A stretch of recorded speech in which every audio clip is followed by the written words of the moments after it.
Your attention, please. Paul and Alex are required to proceed to the gate immediately. What? No way. What is happening here? This is the last call for the Layovers podcast. Really? Come on, man. This is our thing. We got this. Oh, yeah.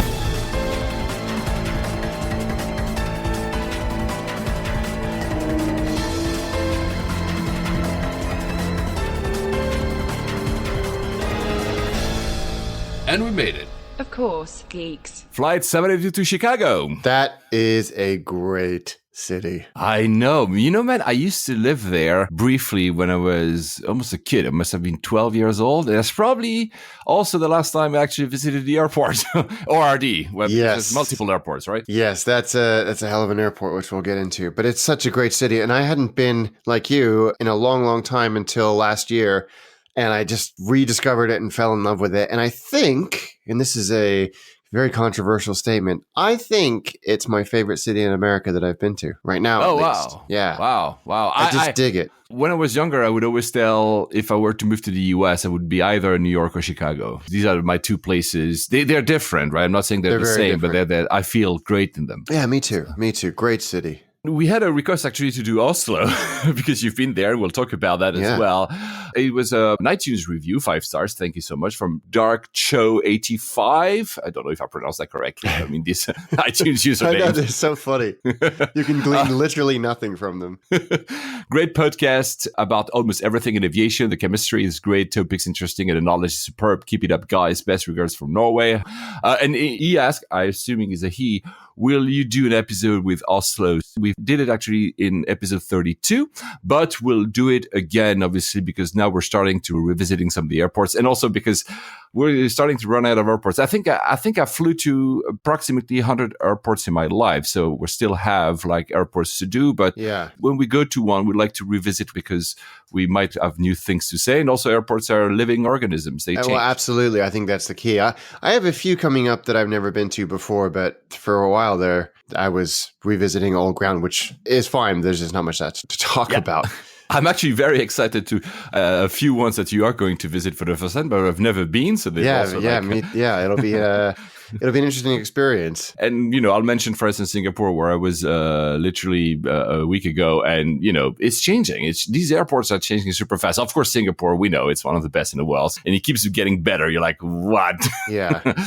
Two things that are not exactly airline related, but first, I lived through the worst 36 hours in my life this week because Brooklyn Nine-Nine was canceled by Fox, and when I fly, there's two things I watch: Family Guy and Brooklyn Nine-Nine. But thank God, and I wanted to give a shout out, NBC picked it up, so now I can be able to continue watching Brooklyn Nine-Nine. Again, totally off topic, but I've always wondered how often that happens. Is there much precedent for a U.S. major network cutting a show and then it being picked up by a competitor, competing major net? Scrubs, good one. Probably the only one I'm thinking about, to be honest with you. Because often it will go like from major to then, from like Fox to Comedy Central or Cartoon Network or something for something like that. CW, CW, yeah. That's it. Yeah, Scrubs is a good shout. Wow, there you go. One more season at least. And the other thing that we don't do, but that you guys do at Massive Nation, is having a drink whilst recording. One of the reasons is first because it's only 11 a.m. now that we're recording today, Monday. on a Monday, yeah. On a Monday, 14th of May. And see, guys, we keep saying that we won't have time, but we found like this 2 hours and we'll quickly do an episode because the next one will be actually very late because we're literally all over the flying place for 3 weeks now. So I'm not sure when we're going to have it. The other thing is that Hibiki whiskey is discontinued, man. Yeah, that's pretty distressing. And you asked me this morning what I was drinking on the Layovers Mastication Nation crossover episode, and it was that. And then you sent me this very distressing news that it has been discontinued because they're running out of aged whiskey, right, in Japan. Absolutely. How is that possible? Someone clearly hadn't done their homework. I think what happened is that, Japanese whiskey has been hyped in the past 5 years. Suddenly it became like this worldwide phenomenon. And I think they just didn't have enough stock. They're saying at the same article, it was in Forbes, that they will be more careful in the future and they will start building up again stock for the success that they've been having. So me too, clearly. The link with aviation, that's the whiskey that's being offered in JAL. Japan Airlines offered Ibiki, I think, in business and first class. Yes. I don't know if they will stop, though. We'll see. I have no idea. And it's obviously very famous as well for Sunshine in Time, the famous Lost in Translation movie as well. You've asked, guys, because it was a great episode of Mustard one, we mentioned in the past episode, our own past episode. Your brother was asking whether or not mustard was given in flights, and he mentioned Swiss or Swissair. I believe, indeed, I was trying to remember when Swissair was on, I believe they were offering a tube of mustard. I'm not sure that they do now because I haven't seen it in a while, but since Swiss does, flew them recently, these things that every 30 days they emphasize one region of Switzerland and their food. I remember having once a little tube of Tomi accompanying some eggs or something. There was even like a little flyer explaining you how to actually use the tube and what to put over the egg, etc., etc. So it's pretty fun. What a actually. great idea! They also offer grain mustard in their sandwiches on Swiss. If you ever want that, in their lounges you can find them actually. Lufthansa, I'm not sure. I'm pretty sure that somebody had tweeted us at some point in the past 3 years a picture of some mustard-y thing on Lufthansa. Listen, guys, I don't remember who did this. If you ever flown Lufthansa and had mustard as an extra, please let us know. Was it on a sandwich? No, I think it was part of the meal. Oh, like just an aside, an accompaniment. Yeah, an aside, which Air France does that. Air France, I remember long-haul Air France. I haven't flown them long-haul for a while, but used to give that in business class as, a condiment, something you would add on, your steak, for instance. So that was the French version of it, obviously, Dijon, right? Yeah. Anyway, guys, if you don't know what we're talking about, you should listen to the episode of Mastication Nation because it's a really fun one. And thank you for the shout-outs, by the way. I really appreciate that. And also, it was a milestone because for the first time, Will didn't use the term vector, but you did. I did, yes, vector for delivery. That's too much Alton Brown for him, his culinary god. But yeah, I think there's more to the airplane food discussion to come. I think I find it interesting. I think because I'm a food dork as well as a plane dork. And I know people are very dismissive about airplane food. I find the whole thing fascinating. It doesn't mean I necessarily endorse the quality. I just think it's interesting. I fully agree. And it's an art and a science at the same time. So it's 100%. By definition, food is, but you'd think more in 30,000 feet in the air is actually also one. Since we just talked about Lufthansa, the new color, have you seen the difference? No. I can't see the difference.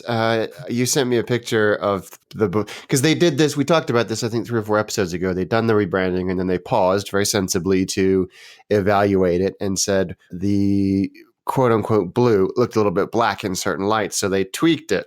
Apparently, I can't see it myself, but I'm not a designer. I don't have a designer's brain. So can you see it? Well, you know what? It's one of the things you'd say, is it the same color with a different light? As in, the sun just shines on it and it's actually lighter? Or is it actually a different color? I mean, I'm sure, of course, it is a different color because we know they've said it. But it's not as if the difference is so stark. I mean, it's like a little bit, I guess. It's definitely bluer. Definitely bluer because they're right. I mean, the picture that they're, and again, who knows? These are pictures in different light environments. One's on the ground, one's in the air, different airplanes, probably different paint and all that. So have you seen one in the flesh yet? No, I think, was it the last episode I mentioned I was in Munich and I was looking for one and I didn't find any. They were all still in the old livery. But they said that this livery, because they paused it, will not be there before they actually decide on probably the right blue color or something. So no, I haven't seen it. I don't know. I flew Swiss afterwards, so there was none as well at Zurich, but that's more obvious. So no, we're probably going to see them very soon. And again, I commend Lufthansa's approach to this whole exercise. I think that they've nailed it. Taylor Moore at tmoore4000 actually tweeted you guys out, says he started binge listening after I ran out of Layovers episodes. Sorry, Taylor, we cannot put them out faster than this. So he says to you guys, it's a great podcast. And in regards to airport food, although being a dumpster fire in all other regards, LAX has decent food now. You know what? It gets a lot of hate, but that airport is getting so much better than it used to be. But dumpster fire made me chuckle. I like that. Me too.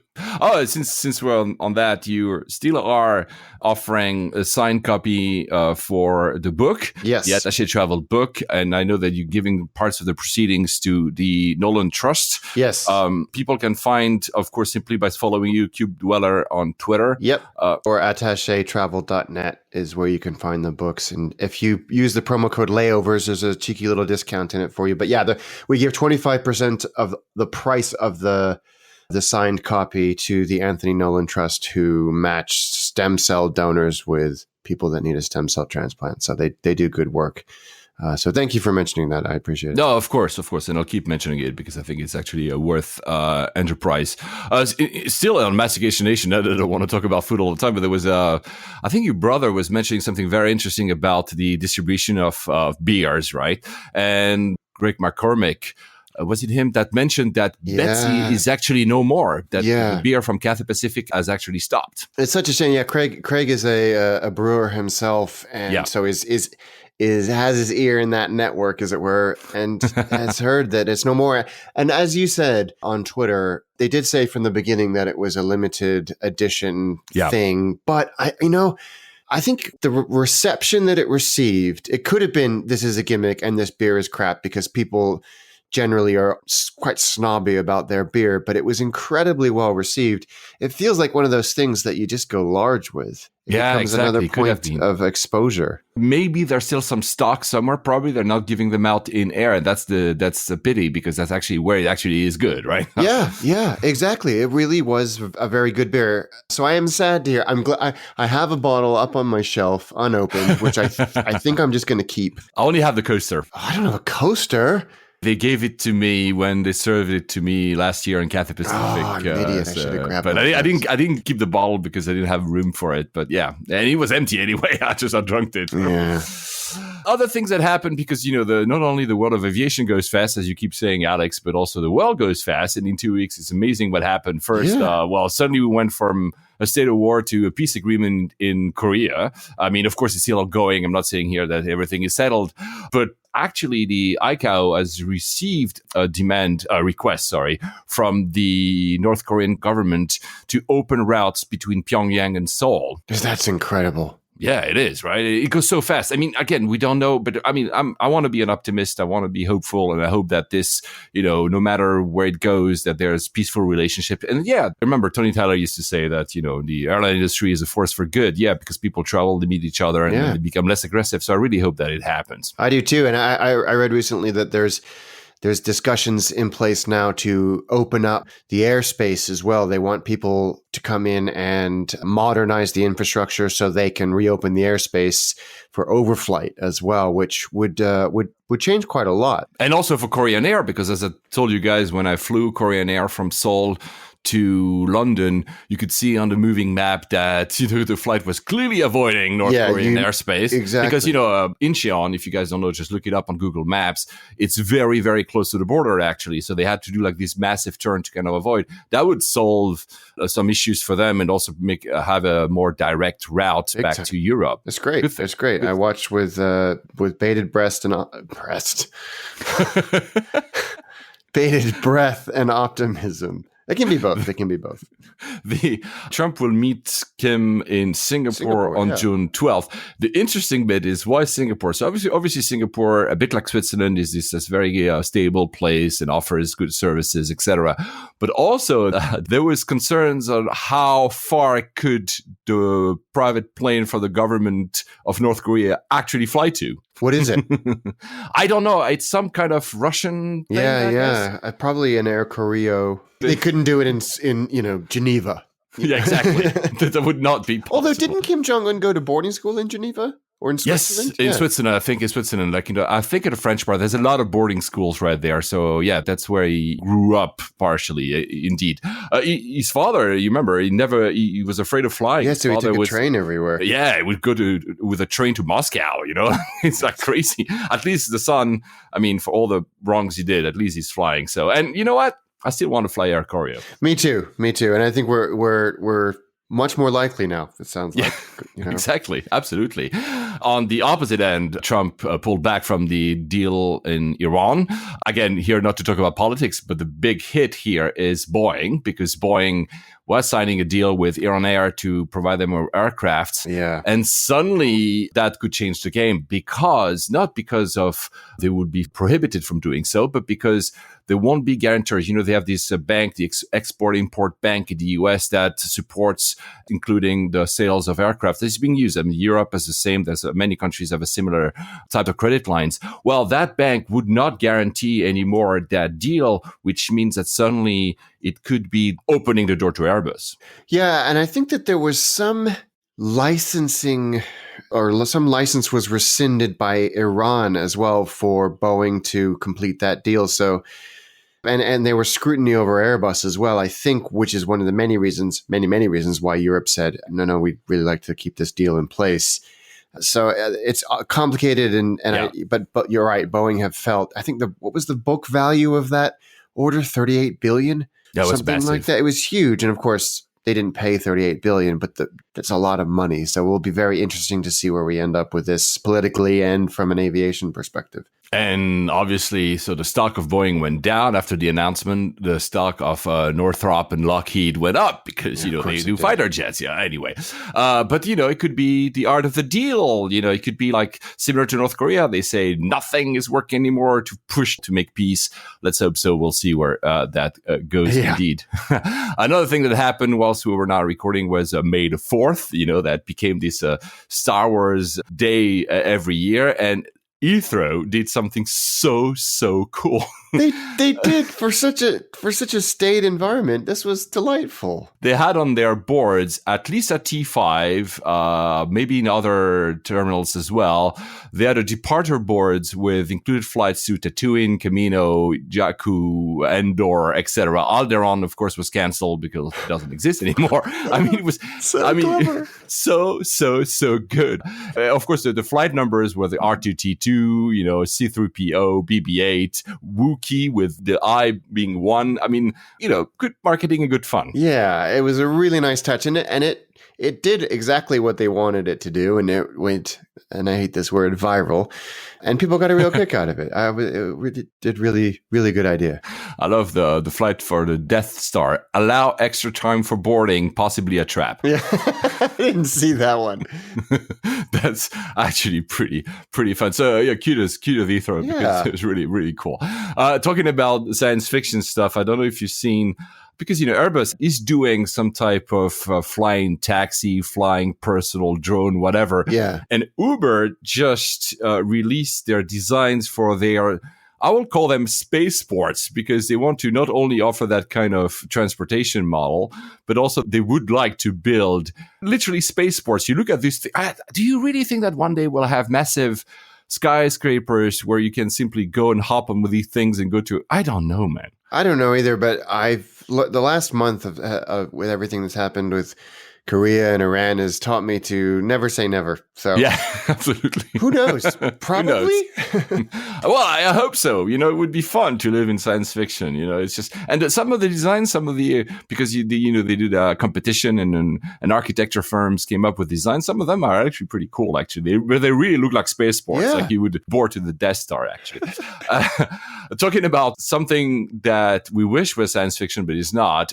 Smart luggage. Every single episode we used to talk about it, we kind of stopped, but Blue Smart folded. Yeah, I think because so many airlines, and actually this is one of the reasons they cited, although it was probably the least offensive reason they cited, where a lot of airlines banned them almost overnight, within sort of days of each other doing it, because they're stupid and dangerous. And so they've said, unless you can remove the batteries, which obviously negates one of the major features of it, then you can't bring them on board. It was as dumb I don't know. I was thinking about this when I was traveling recently. There's a lot of ads in in-flight magazines for reinventing luggage. And I'm like, we cracked luggage 500 years ago. We don't need to do this. Let's go apply all this design and, ergonomic genius to an actual problem. The scraps of the company, let's say, has been acquired by Travel Pro, which is the luggage actually used. They do great work. I don't know what they're going to use. Probably they're going to, at the end of the day, the biggest problem with Blue Smart is that due to the new regulation that says that you need to be able to remove electronics equipment from the luggage, Blue Smart had a design where everything was integrated and badly integrated because wires were kind of all over the place. Whereas other makers, you simply remove, you have a small pod and you can put a battery there or remove it, which to me, that is not a smart luggage, but why not? At the end of the day. And so probably that's what Travel Pro might do, is include some stuff where you can put a battery and charge you. But that's not smart. And also, I'm sure that there were some very talented people in that organization who build the luggage themselves, and the integrated scale and all of that other stuff that it had. The espresso machine that Travel Pro would get a lot of value from those brains. So it might have been one of those acquisitions. And let's remember though that the founder of Blue Smart was a bit of a dick because he was attacking reviewers. Yes. So at the end of the day, payback. I still don't see a lot of smart luggages around without travel, and we do travel a lot, and I see most people having like normal luggages, for crying out loud.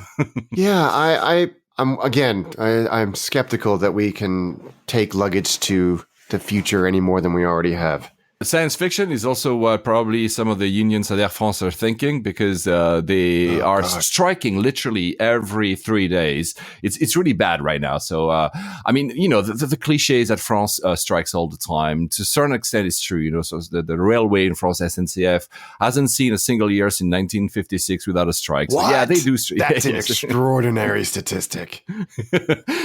Right now, there's a big battle that led to the actual dismissal, not a dismissal. The CEO resigned. He said, I cannot do it. There's no way I can do it. I gave it my whole and I'm quitting. So Air France has no CEO.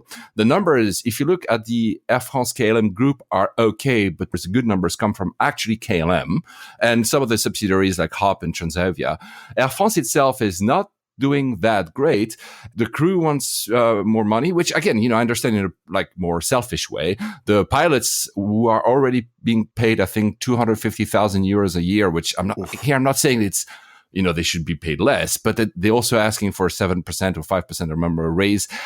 The thing is, really, Air France is suffering. They cannot make the numbers work. And I really don't see how it's going. And to the point that if they keep striking, because the announcements are like, there's going to be strikes all over the summer, only in May, right?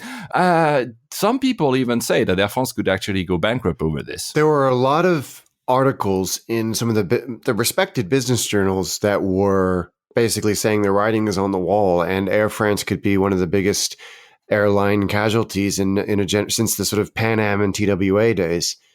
Which would be, in my mind, a tragedy. I don't think Air France as a name would disappear, but I think you may see, one of these blockbuster bankruptcies. And I don't know how the law works in France and in the EU in general, but where the name is saved and private equity comes in and acquires it. And basically they build an airline from scratch. And they do what the American airlines did, and they bankrupt the company to void the union liabilities, contracts. And pension liabilities and all that, which of course screws tens of thousands of, destroys lives. But is that worth preserving a storied brand? Absolutely not. But that's probably the tack that it will take, sadly. The complication here is that the government still owns part of the company.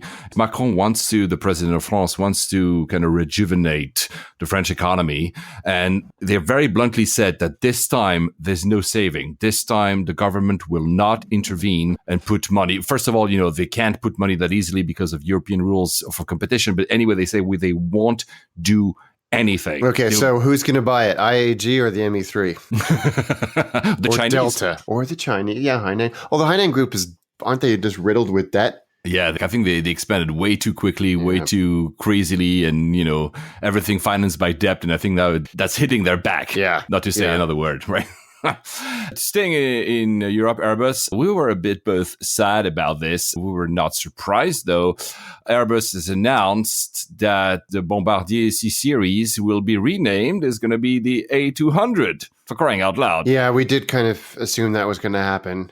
It's still a neat airplane. I'm glad they didn't kill it.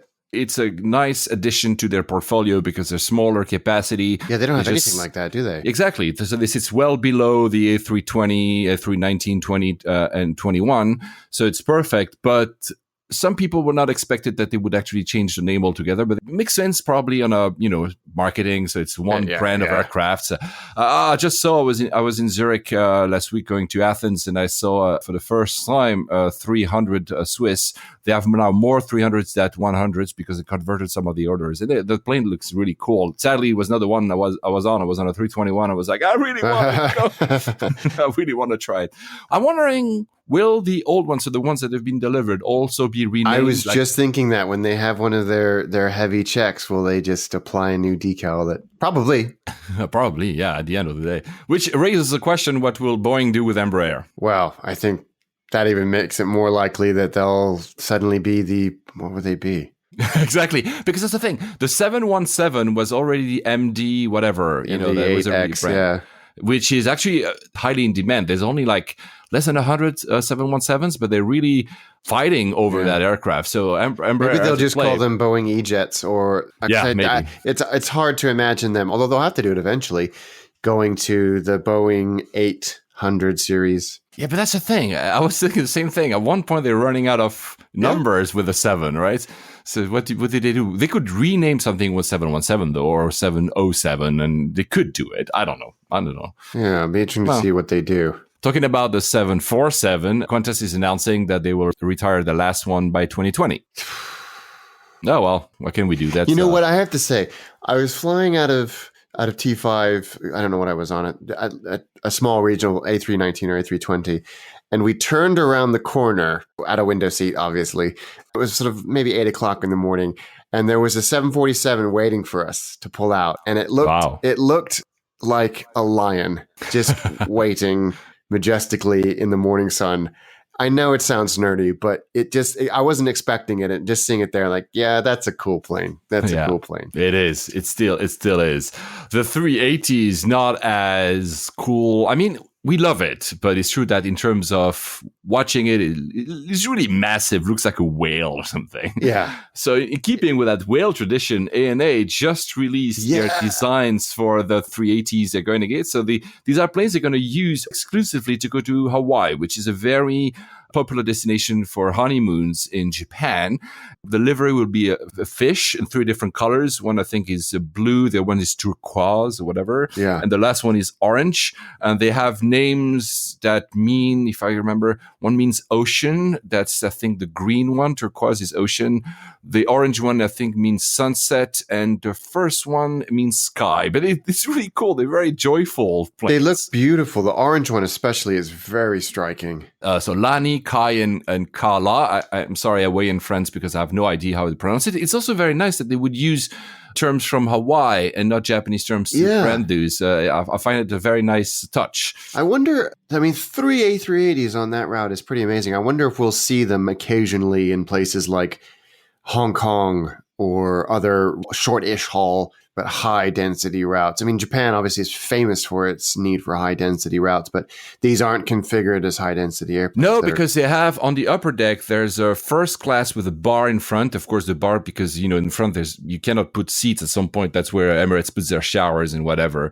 There's a second bar in between the first and business. And then there's premium economy, I think, at the back of the upper deck, and a bar as well at the very end of that premium economy. Clearly, at least from the mock-ups, not as big as the bar you'd find on a Emirates 380. And on the below deck, it will be the economy. And interestingly, at the back and on the below deck, they will have, they call that ANA couch. It's an economy seat, but you can sleep on it. Yeah, like Air New Zealand's. Although it looks a little bit more robust than the Air New Zealand one. And there's a room at the end. I don't know what they say. They call it a multi-purpose room. It seems to be open for passengers. So I don't know if it's just for people to stretch their legs or something. Or I cannot wait to see these in the sky. Yeah, and they're also putting lots of lightning. I mean, we know that Airbus now, with their, I think it's called Airspace, they provide, 14 million different LEDs or something in great colors. So they already have shown a bit of the colors they're going to play, like very joyful again, because it's a honeymoon destination. Right? Yeah, well, exactly. I was reading the 1 mile at a time report on this, but I'm not 100% sure when they're supposed to launch these services. I think it's in 2 years, if I'm not mistaken. Yeah, it's not right now, but I'm not planning to go to Hawaii, not to get a honeymoon in Hawaii, but, I would definitely try to find. Yeah. I took, what was it? I think it was Northwest. Was it already Delta back then? No, Northwest from Narita to Honolulu. And I wish I had done that in the 380 that looks like a fish. It's cool. It's cool. It's cool. Talking about cool, China Eastern, I haven't flown them in 10 years, but China Eastern has released a livery for one of their 330s to infinity and beyond. It's Buzz Lightyear. It looks super, super cool as well. It does look cool. It does look cool. And because I forgot that they're doing another one of those movies. I was like, why are you... This movie came out years and years ago. Why are you doing this now? But I forgot.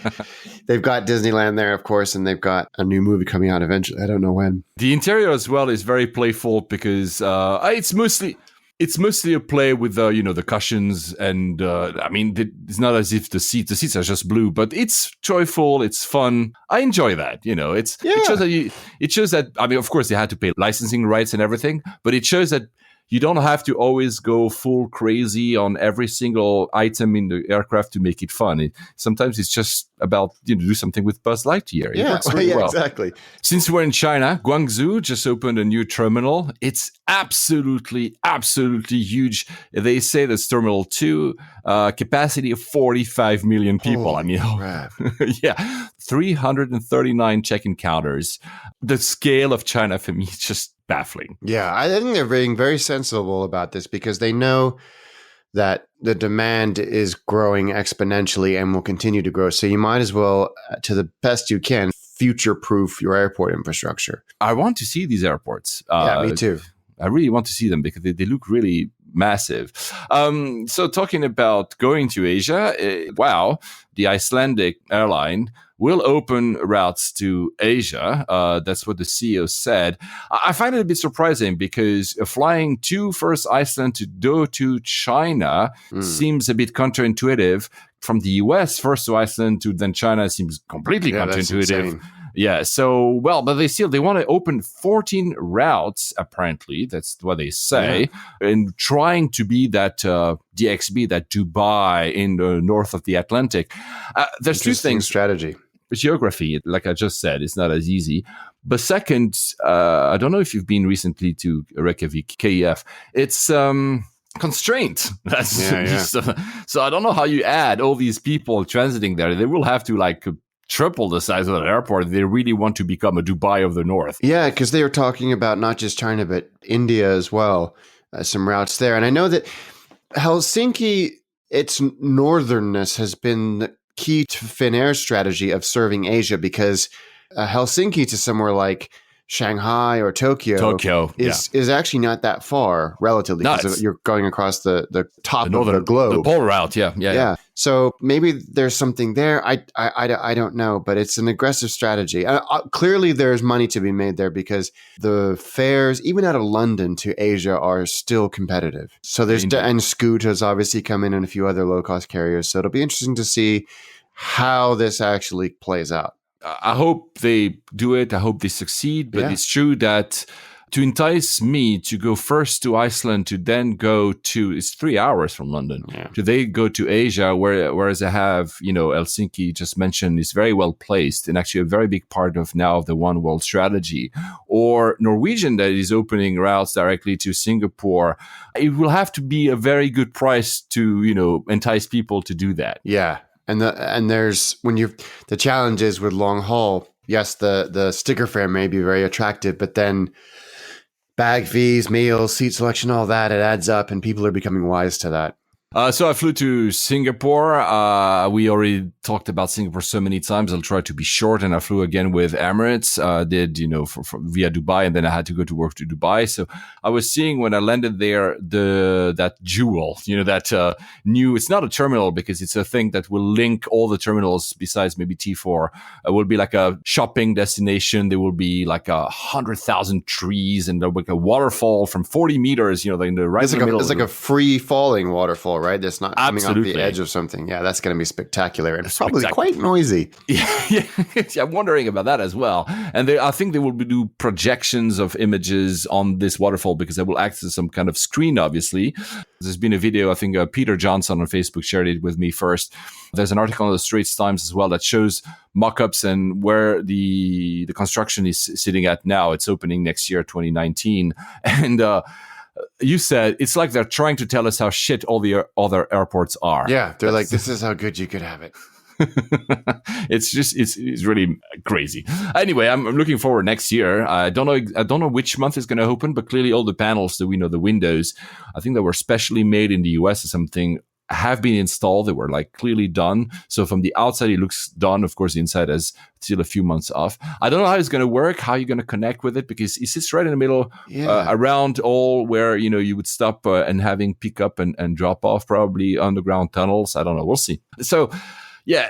I mean, Singapore, man, just this airport is, I understand why it's always number one. I mean, I was Terminal 1, which is the oldest. So I still like it. I hate the freaking carpet, as you guys know. But yeah, well, I think they do that on purpose. Singapore, man, as always, I love it. Lots of food, obviously. You've been to the Maxwell. I have, yeah. I would not recommend it, guys, these days, because now there's so much construction around it. They're revamping the entire area that it feels completely isolated. Yeah, it's hard to get a taxi there as well, I've found. Even with the taxi apps, you just seem to wait and wait and wait and wait. And maybe that's why they don't want to get caught up in all that. It's not going to disappear, guys, but I think right now, because of the construction around, it's actually maybe not the best option for food courts. And usually I love going to the Fullerton Bay, which is a fantastic hotel, and I can find deals, but this one was a very last minute trip and it was way too expensive. And I learned as well that the Asian Summit was going at the same time. So the price of the hotels are crazy. I ended up going into Sofitel. So Sofitel, very, very nice. I mean, you've seen, I put some pictures on my Instagram. Fantastic hotel.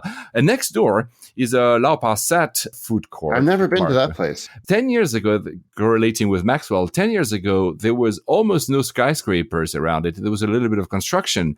And I honestly didn't realize that it was the same place I was because it was like, holy cow, there's only skyscrapers around it. So probably was going to happen to Maxwell. The building, and in a few years is going to be very nice, surrounded by newish buildings. But it's comforting to know that they'll always be there, because if they ever touch them, there would be such a massive local and international outcry. Exactly. And since you mentioned taxis, I mentioned in the last episode, was it 2 episodes ago, that Grab was buying the Uber operations in Southeast Asia. The Uber drivers are really not happy. It has happened because it was May 8th or 9th, today May 14th, as I mentioned. So it has happened. Customer service is not the same. I'm not saying, guys, you shouldn't use Grab, but really it's not as good as Uber in terms of customer service. Really? In terms of, it's I mean, just ask people in Singapore and they'll all shout at how bad it is sometimes. And the drivers themselves are also very concerned because it was a week before when I went, obviously. So anyway, just that you know that Uber doesn't work there anymore. Probably if you go to Uber, they will tell you, I don't know, download Grab or something. I don't know how it works. Yeah, anyway. I'm interested to see how that transition will take place. At Singapore itself, so still, the only thing I don't like about you is that security at the gate. I really, that just breaks my rhythm. I'm like, oh, I still need to clear security. Yeah. But the very interesting thing is that now there's signs everywhere, Terminal 1, but apparently Terminal 2 and 3 as well. I'm not sure about 4, that says that it is an arrestable offense to enter the transit area if you do not intend to travel, even if you have a boarding pass. So at first I was a bit puzzled. I mean, if you have a boarding pass, it means that you intend to travel. Yeah. But they do checks. They do double checks. So you have the e-gates, or, of course, simply the person who will scan your boarding pass. But before you do that, 30 meters before, so it's almost useless, you have another stop, another check, and they make sure that you want to travel. Why would they do that? So one of the theories I had was like, Where are people going for very low-cost travels that they want to cancel to get some, duty-free shopping deals and then going out? Because again, since there's no security, once you have access to duty-free, you have access to all the amenities, and then you can just go out. Another friend of mine, Andres N, at the ex-city of Spotify, who lives in Singapore, told me maybe it's for a celebrity sighting. Maybe people are going there because since we exit and we enter. That's interesting. Yeah, I don't know. And even how can they check? Even if I have a boarding pass and I tell them, yeah, of course I'm traveling, will they track me down to make sure I'm actually traveling? I don't know. I think my theory is that it's people who want to go and use the lounge. Yeah, because that guy that we talked about many, many moons ago that would go, booked a flight and rescheduled it every day for like a year just so he could go in and eat and drink in the lounge for free and before they finally got wise to him. This guy was not called Alexandra, by the way, guys. Yeah. Well, that is something I would do. The other, perhaps slightly more sinister explanation is that it's terrorism related. Yeah, maybe. There was always concern that an airport is a bottleneck where a lot of people are gathered in very high density, but Singapore seems unlikely for that to be a thing. But maybe they're just getting ahead of it. So. Yeah, and of course, they'll never tell us the reason because. Of course not. But it sounds very strange to have a double check because you're like, okay, but the next check will be exactly the same as the one you just did. But anyway, it's interesting that they have that. It's not a bottleneck per se, by the way. It's not a huge problem. Just it's a bit strange. And these signs that were not there last time I flew was I think September last year, are clearly all over the place. So it seems to be something that has been happening. I don't know exactly what it is. The guide you just mentioned, it was in China, where Xi'an, it was in 2015, maybe 2014, right. Xi'an Airport. And he was, like you said, going to the lounge, eating, canceling his flight because it was full fare, and doing that every day or something. So good. so crazy. But the one thing that was very notable, and I told you as well, was lots of Qantas planes. So really, they have shifted kind of back to Singapore. There's still Qantas planes in Dubai, where I was next. But clearly, you could feel that the presence of Qantas is very now heavy, as it used to be like 15 years ago at Singapore. We talked about this, and we were trying to figure out what the strategy is, because you were, like you say, they're still co-chair with Emirates. Full integration, right? It's not like that deal is dead and they're now going back to something. I wonder if this is a move to basically, okay, we've conquered Emirates. Emirates is our place. Now let's take the fight to Singapore because they're really our only competitor. I've seen Qantas planes, and they were clearly co-chair Emirates. So you could fly from Singapore to Sydney with Qantas having bought a flight on Emirates. But also the flight I was on that was going from Dubai to Singapore, I was talking, as I usually do, to the crew. And they were telling me our next stop is Melbourne, and they were grabbing passengers. So Emirates flies as a fifth freedom route from Singapore to Melbourne as well. So it's like you said, maybe it's just a coordinated attack to to bring the fight to Singapore. Yeah. Because it's a very big, or at least grab some low hanging fruit. Yeah, I don't know. I think strategically that alliance has been fantastic for both parties, Qantas and Emirates. Correct. They're good at playing that long game, both of those airlines. So it'll be interesting to see if they try and do something similar in Hong Kong. Oh. But, that's 2.5 hours north of Singapore, so perhaps not as strategically beneficial for Qantas. Exactly. And they can only spread so far. I mean, exactly. Yeah. One of our followers and listeners, Matech Arar, I don't know how to pronounce your name, man. I'm so sorry. But he sent us not a picture, like a group picture. There was like multiple pictures of what T4 at the Changi looks like, which I've never been to. And man, it looks really cool. It's like a very, again, joyous airport. You can feel that the terminal is very new, obviously, but they've really went a lot with colors and everything. It looks really, really great. I need to try and fly that. He was saying that not only he was there and took pictures for us, but also he was reading Skyfaring by Mark. So I guess you're another AV geek, man. Yeah, that is true dedication to the movement. A few other things about the flights, and I mentioned that because it really puzzled me 2 times from Singapore to Dubai and then Dubai to London a bit later because I stayed in Dubai.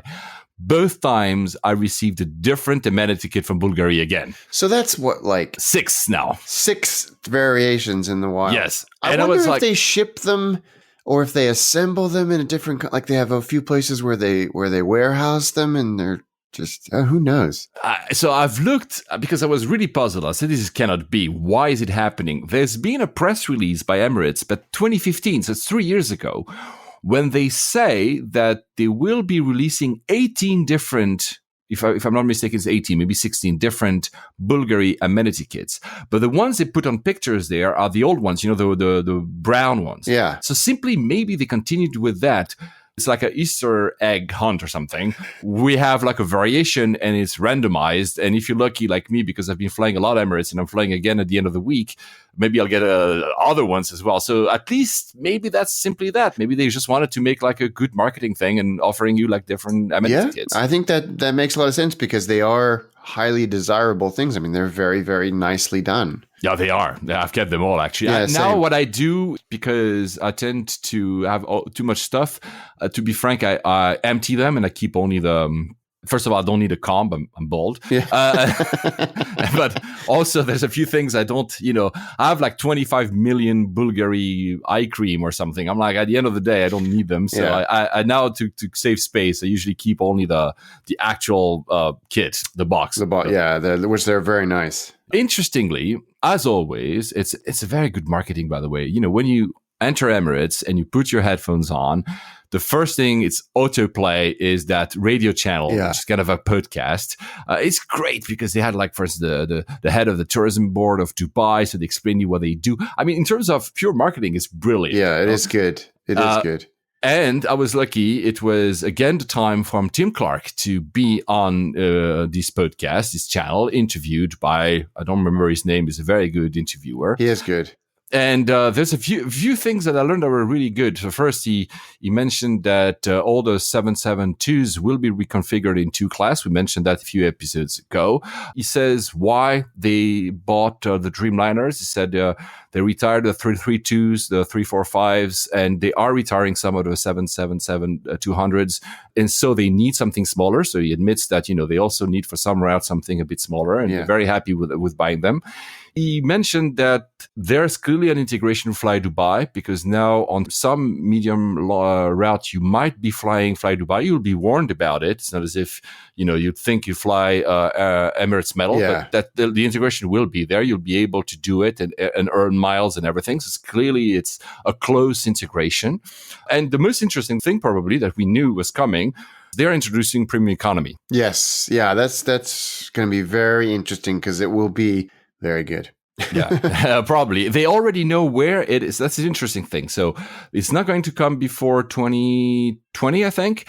But he clearly said that they still have to make the numbers work. So I don't know maybe how many aircrafts will have it or which routes. Yeah. But as for the product, they already know the product and they also know where it's going to be seated in the 380s. So will it be upstairs in the front where, some of the now 2 classes 380s have economy? Because that would make most sense, wouldn't it? Because you cannot put it, you cannot, you could, but if you put it in the back of the upper deck, then you don't have access to the bar, which was one of the biggest selling points. Yeah. So I don't know. Anyway, interesting that they'll do that, which makes me, by the way, think that the US, since all of them are actually, the 3 majors are introducing premium economy as well. I think Delta is the slowest, but they all are going premium economy, which is something that we, for once, Europe is a bit in advance. We probably have all the airlines. Everybody, all the majors have some sort of intermediary product or intermediate product.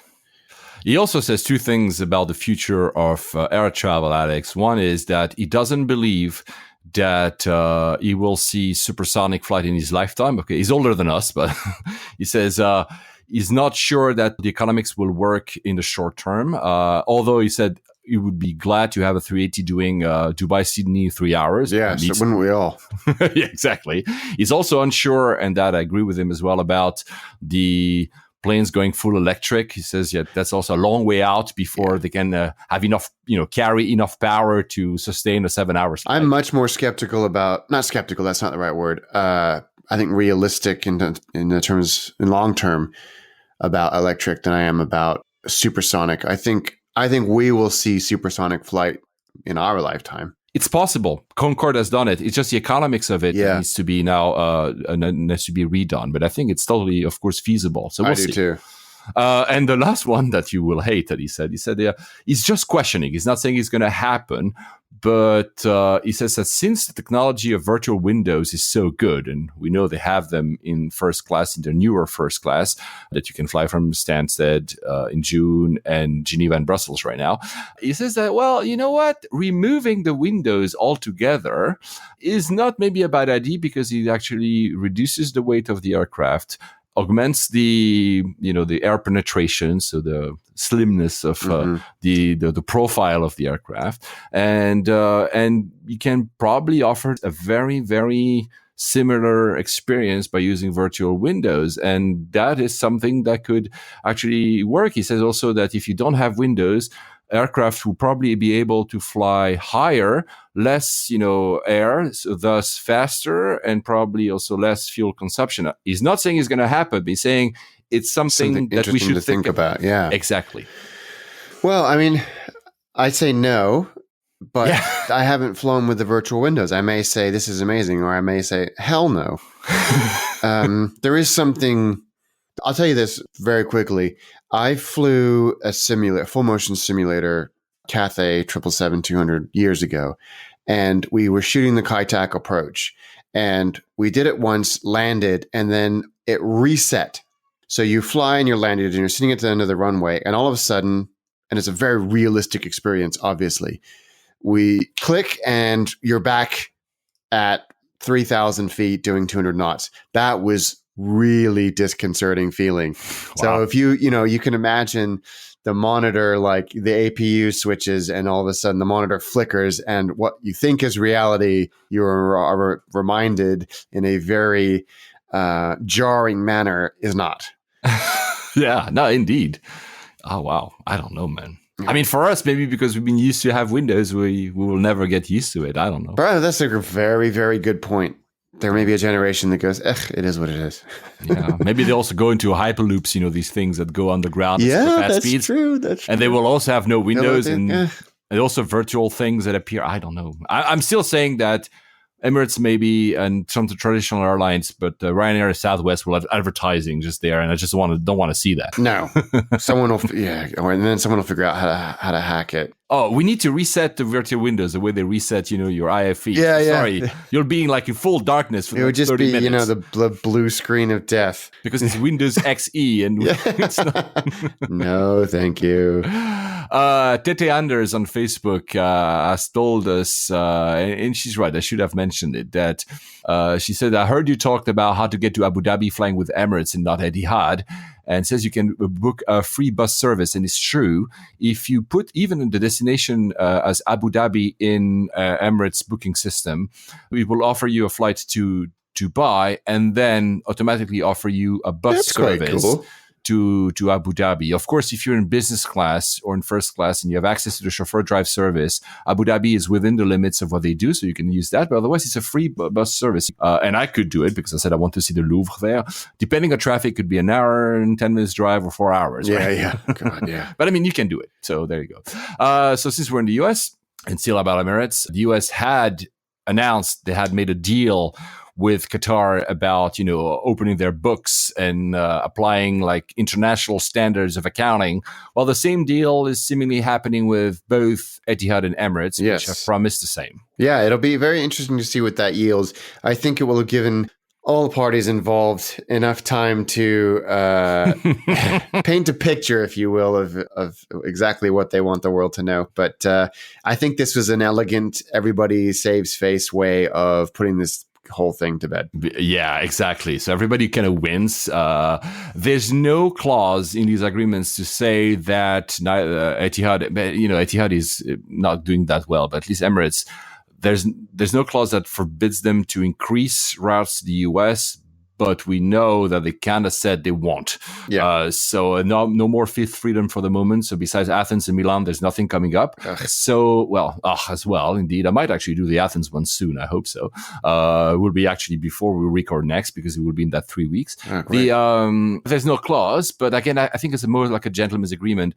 Obviously, the what's the name of the airline for America, whatever, the lobby group in the US is we won, we showed them, la la la la la. I mean, whatever.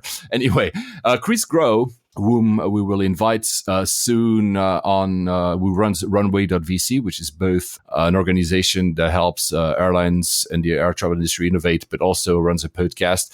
I was on it recently. He was surprised. He said of the deal. He said, why would Emirates offer a glimpse of their books?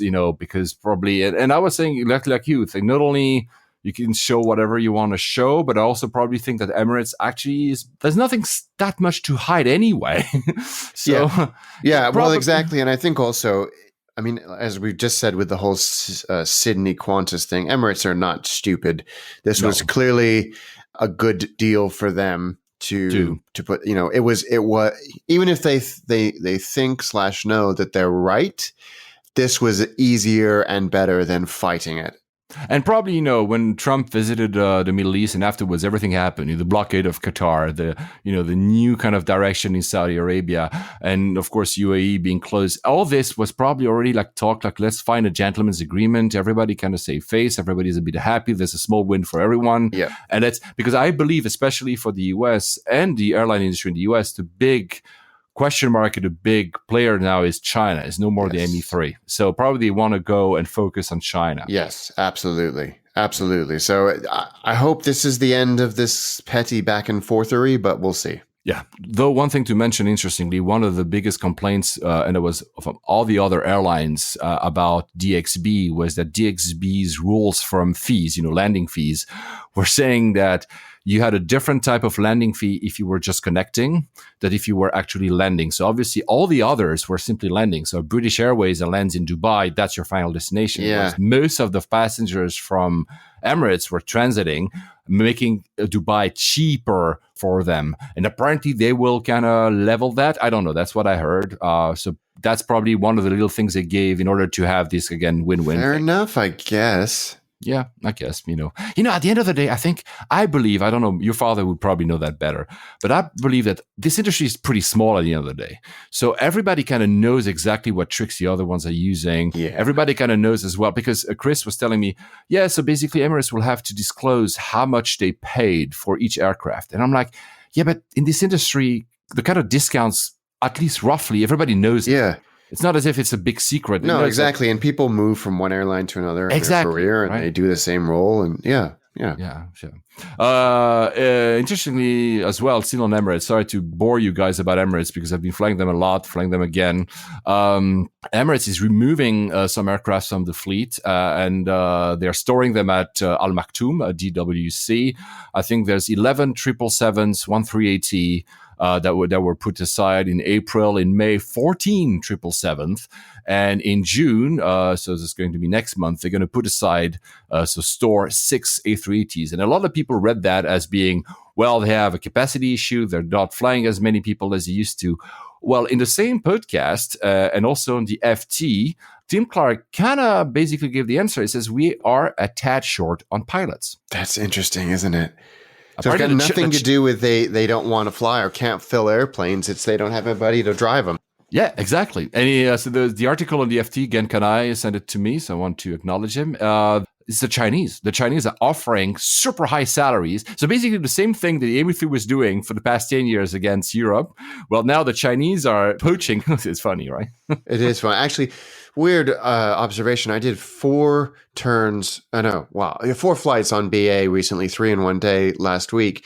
And 3 of the pilots, I don't know if they were captains or first officers making the announcement, were not British. Or not, so one was Canadian, one was American, and one was from New Zealand. And that's the first time I've ever had that on all the flying I've done on BA. Obviously, with Mark Van Oneker, it would be different because he's American. But no, I think that was unusual. And I wonder if that's a reflection that airlines are casting their nets wider for experienced pilots. Yeah, there's a war of talents, I think. Yeah, clearly. 2 last things about Emirates. First, guys at Dubai, the one thing that is truly becoming the bottleneck in Dubai, if you ever transit at Terminal 3, which is the Emirates terminal, is the security within the terminal. When you land and you want to transit, they go make you pass the security point. It seems to me, by the way, that 10 years ago when I started flying them, there was no such security, but now it's really become like super long. Trick though, they say that you need to remove your stuff, but trust me, you can leave your liquids in, it will pass. You can leave your computers in, it will pass. You can basically leave pretty much everything in your luggage. Is that good? I can't tell if that's good or not. I don't know, but it seems to be working because now I'm just playing the game. I'm like, you know what? I'm not going to remove anything and see what happens. And nothing happens. Anyway, I mean, you still have to remove your belt. I mean, because you have to go through the metal. Yeah. Yeah. But for the luggage, nope. So that's the trick, guys. But it's still a bit slow. A bit slow. So final comment about Emirates. The chairman of the group, so Sheikh Al Maktoum, has dismissed the rumors that they will merge with Etihad, who's struggling. So at least there's that. I don't know if he's just saying that as a I don't know if I would read too much into that one. And we know that Etihad is basically rejiggering the entire order book. So they had a lot of orders in play, and they're either delaying some of them, canceling others, putting a lot of stuff on hold. So really, Etihad is, I don't know where they're going. Yeah, I don't know where they're going either. I think, they've gone through some leadership change as well. And that's what we're seeing is probably the fruit of that change. So once they've righted the ship, as it were, will be interesting to see what they do strategically and what announcements they make. I don't know if you follow, guys, Dave Walsworth on Twitter. He's a 380 BA pilot, and he's very active on Twitter, also active on Instagram. Like, he's lovely because he's very positive. He also answers a lot of questions on Twitter about, stuff they do, how do we fly. You've written the article that I've sent you, Alex, the Captain Dave good. About how to land the largest passenger aircraft in the world, which describes how to land a 380. It's really fantastic. The one thing I didn't know, which you cannot tend to realize now when he says it's pretty obvious, is that the approach speed of the 380 is actually much slower than 747, 767, 777s, and Dreamliners. And you can feel, because it seems sometimes when you look at them, or even if you're inside, that at the end it's like almost like floating, right? Yeah, and I was shocked by that. I couldn't get over it. You would assume that because it's so massive and which is so massive that it needs to be moving much faster. But then, of course, you look at the size of the wing and realize, it's a marvel of aeronautical engineering because it's so efficient. Clearly, that stat just reinforces it. Yeah, it's a great article. Read it and follow him if you can. He also indicates that most of the time, actually, they land the 380 with on manual, so they don't use auto land because he says that auto land is great when it's foggy, in special conditions. Yeah, but other ones that if they were to use auto land in normal conditions, that forces the airport to place additional restrictions, especially to avoid signal interference, and thus it will actually have less landings per hour. That's interesting. I had no idea. I had no idea either. And he just said at the end, you know what? It's a great plane to land, so I'd like to do it myself and not let a robot doing it. That's actually... And the reason I mentioned him is a link to Emirates is that they had recently a BA 380, I think, coming from Singapore to London, had a medical emergency, and he went on, just go on his Twitter at Dave Walsworth. He was really explaining everything that happened. They had to reroute. They decided to reroute to Dubai. And in Dubai, he said that Emirates was amazing, the ground staff to help them not only, do the rerouting, but take care of the person who was taken ill and everything. It was the first time a BA 380 ever landed in Dubai. Wow. I know there's protocol and I know that there's playbooks for basically any scenario, but when things like that happen, I'm always so impressed by how smoothly those things seem to happen. Yeah. I admire people whose brains work like that because mine sure doesn't, but I just admire that. And I think it's really impressive.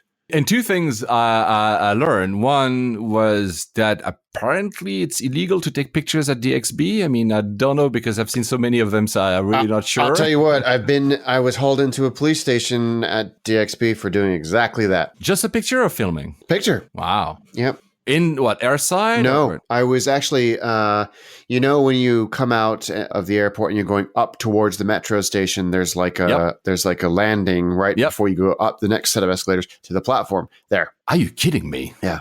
I've taken so many pictures. I'm going to be arrested next time now. I've taken so many pictures. I mean, just because the design inside is pretty cool. It's this grand, massive thing. It's spectacular. And I've taken, of course, a few pictures of planes parked, like the 380 in front of me or whatever. So I never, I know that it's not the only one. There's a lot of airports where there's a lot of restrictions. But I assume that as long as you're doing stuff which is like simply where passengers are walking and not going to restricted areas, you'd be fine. So, wow, I didn't know that. What? So did they just ask you to delete the picture? No, they're like, why are you filming? And I was like, no, I'm taking pictures. Why are you taking pictures? And like, have you looked around? It's amazing. And like, well, don't do it again. Wow. Yeah, it was, I mean, they are the rules.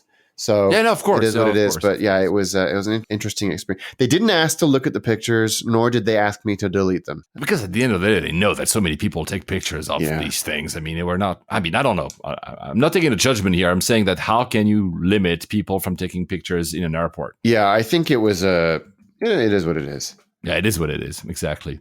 The head of the Dubai airports, Paul Griffiths, says that instead of building a third runway at Heathrow, just should let it be a 24/7 airport. I don't know if I agree with that. Of course, they say that because their own airport is 24/7.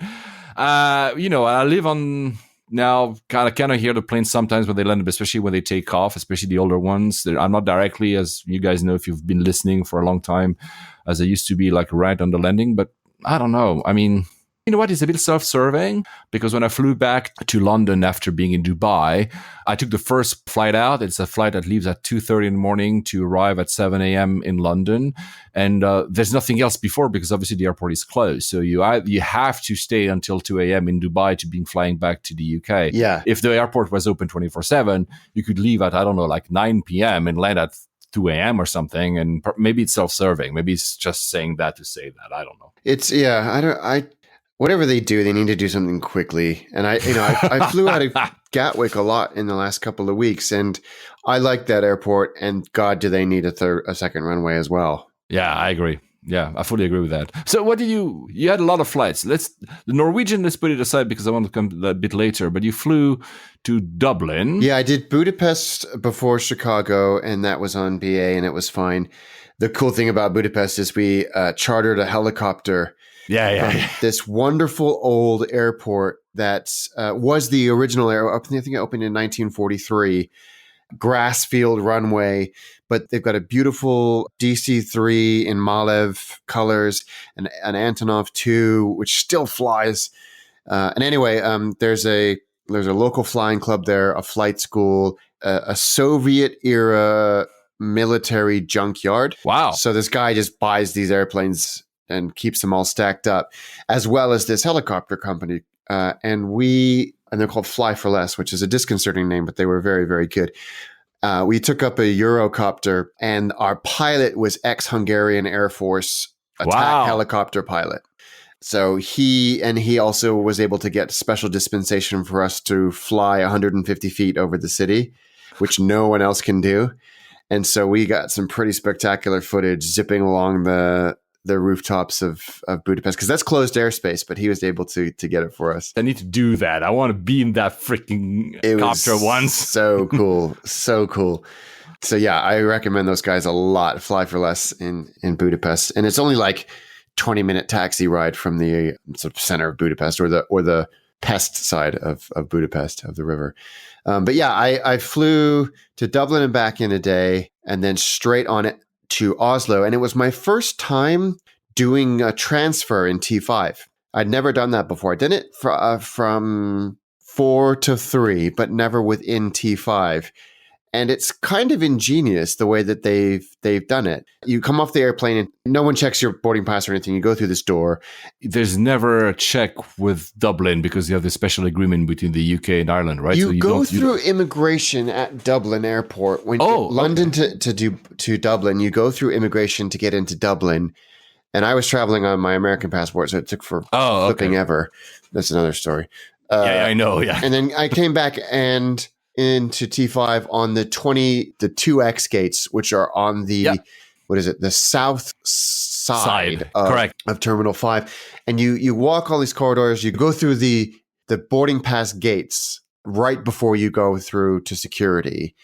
And then you sort of end up, it spits you out at just the normal security in T5.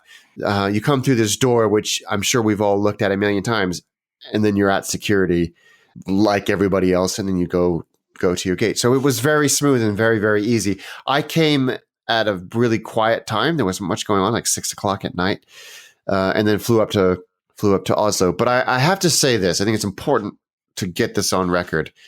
I took 4 flights in a week on BA. All 4 of them were early, not on time, early. All 4 of the crews were exemplary, friendly, courteous, assertive, did the whole look at the iPad, call me by my name thing. The food is what it is. The thing that bothers me slightly is that you only get a cold meal, or a microwave panini is the hot thing, but no one wants to eat that on the evening flights. But they were all great. They all boarded on time. They all boarded promptly. They all boarded in a manner that I liked, so status people boarded first.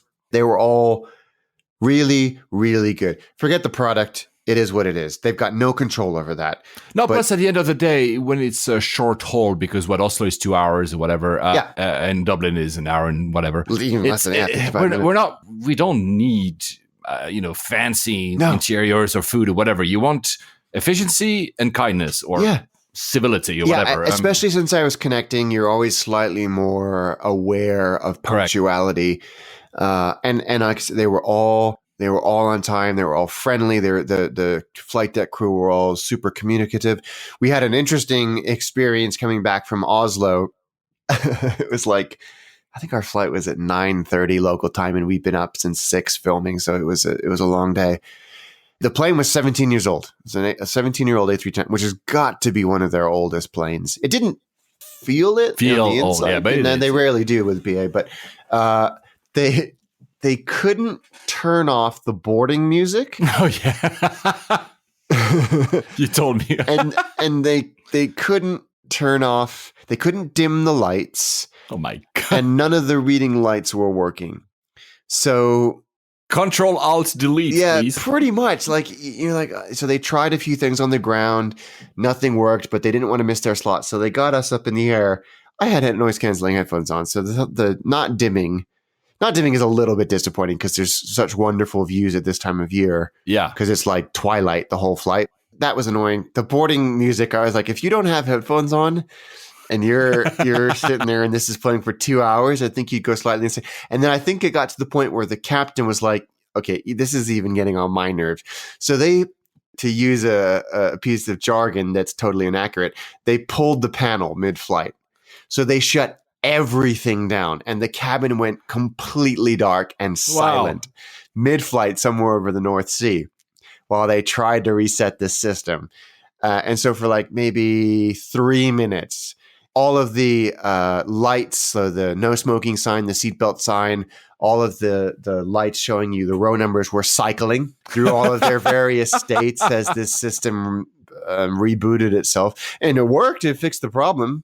So then the cabin, everything dimmed to what it was supposed to do, and the reading lights worked, and mercifully the boarding music stopped. But that was my first. I've had that on the ground many times. Yeah, me too, but never on flight. Yeah, I mean, I had the IFE happens sometimes, but there's always these two situations.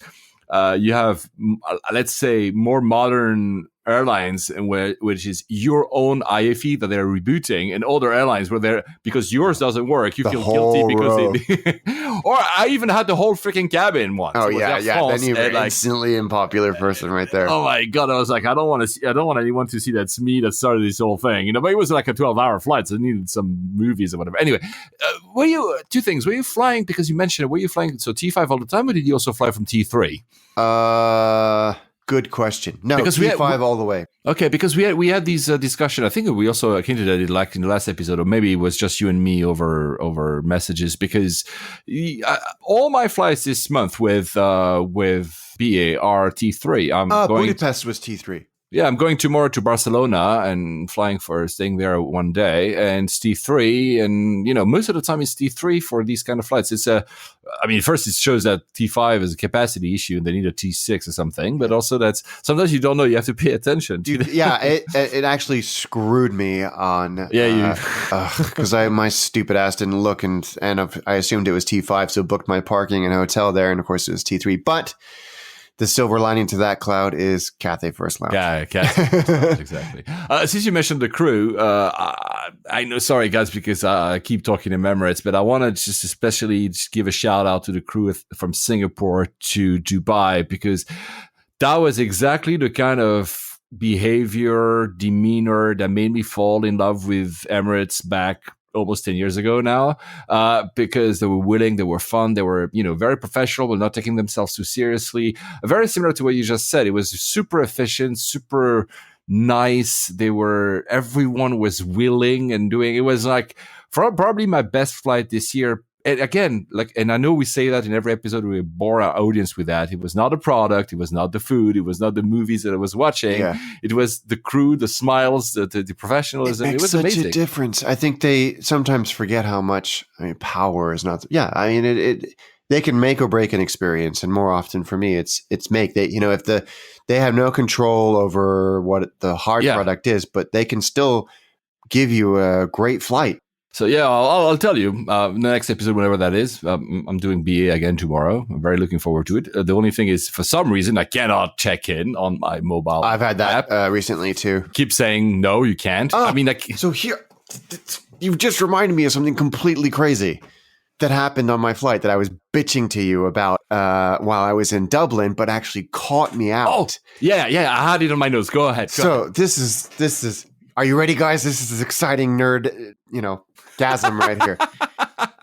So I had booked a flight just to go to Norway and back, and something came up when I needed to go to Dublin. So I kept my other flight open because somebody else was on the ticket and I couldn't cancel them. I couldn't split them without a lot of faffery. So I just left it. And as soon as I hadn't checked in for my first flight, it would cancel the remaining segments. That's how it works. So guys, don't miss your first flight. When I got to Dublin, I finished my commitment there very early and went to the airport to see if they would put me on an early flight, because there was a flight leaving about an hour and 10 minutes after I arrived at the airport. And they looked up and they're like, oh yeah, there's plenty of room. That'll be 190 euros and you'll be downgraded on your next segment from Heathrow to Oslo. And I was like, what? You can't just put me on the flight. I'm, not to be a jerk about it, but I'm in business class. I'm a gold card holder. Surely this is some kind of perk. You're not losing anything by putting me on an earlier flight. And I would have been happy to go in economy for the short route. And then no, 190 euros. 190 euros? Yeah, 190 euros.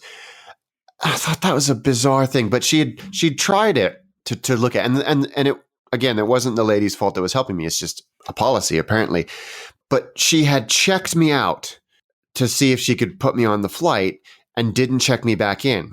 So I get through security and I try and board, and they're like, that's funny. It says you're not on this flight. And I was like, what? She's like, no, it's fine. The seat was never unblocked. So I'll just add you to the seat and on you go. And I thought, oh, that's just salt in the wounds. Anyway, fine. I get to my flight from Heathrow to Oslo and they're like, that's weird. It says you're not on this flight. And I was like, what is happening? Same thing. He's like, no, it's no problem. I'll just reallocate you to that seat.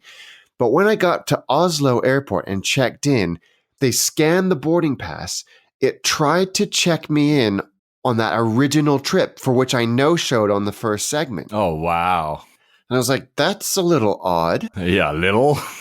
Oh, my God. And so it took like 3 or 4 minutes of her tapping around on the computer to unload me, quote unquote, from that flight as that person, which should have been canceled, using a passport I didn't have with me. Yeah, because you had the other one. Yeah. And then sorted it out. But the most interesting part, and again, I'll shut up with the story in a second, was I was not excited about entering the UK as a British citizen on my US passport. I just thought 10:30 at night, this is going to cause some poor immigration officer a real headache. And I did a little research. I have every right to enter the country on my US passport as Of a course. British citizen, especially since I'm leaving again on Tuesday. There's nothing to stop me. But it did mean filling out a landing card. Fast track had already closed because it closes at 10 and I landed at 10:30. And the queue for non-EU citizens moves really slowly. So I got in there and I was like, okay, I had to be patient. My British passport was getting a visa with another embassy, so I couldn't. And I saw an immigration officer sitting in, in T5 immigration, they've got that kind of holding pen in the middle. Correct. Where they take people that need a little bit extra time. There was a person sitting there. I said, can I just get your advice on this? I said, I'm a British citizen. My British passport is with another embassy. I'm an American citizen. I have my American passport. I'm leaving on Tuesday. And you could see his colleague behind him starting to laugh. And I was like, I filled out a landing card. I waited in the queue. And the guy he's like, you don't want to wait with all that nonsense. Just give me a moment. Takes my passport into the office, processes it himself. And I had a copy of my UK passport, photocopy. Processes my entry into the UK on my UK passport. Wow. Yeah. Comes back and says, here you go, man. And escorts me through all the barriers to baggage claim. And he says, that's awesome. It was awesome. It was so great. It was such a great experience with UK border folks. And he said, because you had a copy of your passport, it made this whole thing way easier. So yeah, of course. If anybody is in that like massively unusual situation where just keep a copy of your passport. And thank you to the UK border team for being so cool about that. The copy of your passport anyway, I think is a good thing to have. I have an electronic copy on me, but yeah, it's a great thing. I mean, I'm lucky, some people will actually hate that, but as a Swiss, I have an ID card as well. So not only do I have multiple passports, but even if I want to stay Swiss, in Europe, the ID card is enough. But then I cannot use the e-gate with the ID card. I still have to go through the normal queue thing, right? Still, good for them. Thank you. Yeah, good. And also, because you had a little exchange on Twitter about this particular set of flights you did, there was a friend, Stuart, at Brookie Boy on Twitter, who was so happy to having flown a brand new 1-month-old BA 320 Neo. He did Barcelona Heathrow. So maybe I have hope. Maybe I'll do it. Actually, I'll have a Neo as well. But one of your flights was an even newer one. I forgot about that. We got onto the plane back from Budapest, which was late, very late, and the captain came on and did his apologized. And flights at the end of the day can often just get knock-on delays. And he said, we'll get you there as fast as we can. But this plane joined the BA fleet this morning. That's awesome. So it had done a couple of turns and it was a Neo, very quiet. Other than that, nothing else is different. Did he smell fresh and new? It smelled fresh. And one of the massive benefits, at least for me, was that every row had power outlets. Yeah, that's the thing with the Neos, yeah. Which was great. And Greg, who was flying with me, who does attaché with me, both commented that the seats were very uncomfortable because they hadn't been broken in yet. Oh, yeah, they were factory stiff. But it was cool. It was neat to be like, that's by far, other than a Virgin America airplane, which was kind of pre-passenger flight, that was by far the newest airplane I'd ever been in. It was neat to be able to do that. Thank you for reminding me of that. Oh, well, I hope I can do that actually tomorrow because at least a 320 Neo because, and the same source says actually he thinks that the exit row seats is a better deal than Club Europe. And I get it. We were in an exit row and I 100% agree with that. In some cases, rare, but some cases, if Club Europe, so business class, is pretty busy, you can even have both. You can be in an exit row seat in business. I've had that class. once. Super rare. Sometimes on 321s, actually, that happens. And he offered as well a few other things. He said that the lounge in Barcelona is awful. So I don't know. I'm going to try that actually in 2 days. So I can't remember what the lounge is like. I think I've been, the one time I used to go, and I think you've come with me once, was it? Yeah. To Mobile World Congress. Yes. The problem with Mobile World Congress is that the lounges, there's more people in the lounge on the airport because everybody has status, and it's impossible. I simply don't go. That will be a normal time, so I'll be able to judge what it is actually. So, well, anyway, one thing he mentioned, and then I'll move on from Stuart. He mentioned that he had an odd experience that they had to wait to disembark the plane because BA wanted to remove the cargo first. And I wonder why that could be. There must have been something sensitive or dangerous in the cargo. Yeah. If anybody's, maybe this is something that you know, given your cargo handling past, but if anybody else knows what that might be, that's a really interesting mystery. Maybe a lot of lithium ion battery. I don't know if you've seen that, because I've seen that in my Lufthansa flight, in my BA flights, in my Swiss flights. I'm not sure about Emirates. I'll listen to it on Friday when I fly. They now say that if your phone is becoming too hot, let us know. If you see smoke, let us know. I mean, they really emphasize. Norwegian do the same thing, very like a separate announcement. In the past year, we already had heard stuff like, if you lose your phone in the seat, do not attempt to take it yourself. Just ask a member of the crew, because otherwise it blocks the entire thing, which was already probably happens a lot because these things are super slippery. But you know what? I actually had, I don't remember which flight, but anyway, it doesn't matter. My iPhone X, I had been using it quite a lot, and it was Dubai, so it was hot. The photo app would not boot. And it said, the iPhone X said, there was an alert saying, your phone is too, I don't remember the wording, so I'm paraphrasing. Your phone is too hot. Wait for it to cool down. Wow. Yeah, I've had that with my old phone, my 6S, and it has to be pretty hot for it to do that. No, it was. And I could feel it actually in my hand. It was not exploding. It was like, I can understand. I don't want that to happen or anything. So thank God Apple has probably, put these kind of limits, and probably the Samsung, the good brands, but, Chinese... Nothing against Chinese, because I think Chinese phones are the reason everybody can have a phone. It's great to have a phone for $35, but some of them might not be as good quality as a Samsung. Anyway, I have a few mentions on Twitter. First, we had John Young. I love his Twitter handle, 1JY, so 3 letters. Yeah. So jealous. Crazy. Talk about him on Mastication Nation. I want that. He also has a 3-letter username on Flickr. Wow. Like the airline. That's just, I'm so jealous of you, John. Actually, I do early adopter. I have 2 3-letter usernames on Twitter that I've never used. They're parked, and I'm logging in to not lose them. So he said he discovered Layovers podcast after episode 60, and this week I finally caught up on all the episodes. Oh my God! Thank you guys for doing things like this. And he's thanking us, and he says that he's going to start Mastication Nation now. Well, there's a lot less to go through there, so good luck. And also on Instagram, Slavo, it was a personal message, sent me, Paul, it's great that what you guys do about our podcast. And he says that we actually met in Astana back, I think it was 2014. Yeah. And that's why he's listening, because I must have mentioned Layovers back then. And that's why he's listening. So cool. I love it. He works actually at Skoda Innovation. I mean, stuff. Yeah. So, guys, it's always great, these feedback, because we're talking in front of a microphone. I see Alex on the other side of the screen. He sees me, and we always kind of like so happy to know that even like if it's 5 people, but they are listening, because it was so nice. Daniel Tan at Dan _ on Twitter said that only recently found Layovers, and I am now on a mission to get through all 70 existing episodes. 10 down so far. Wow. Pain. You guys need to come down to Australia to test out some of our business 100%. So agree. And he added something. He actually travels with a violin.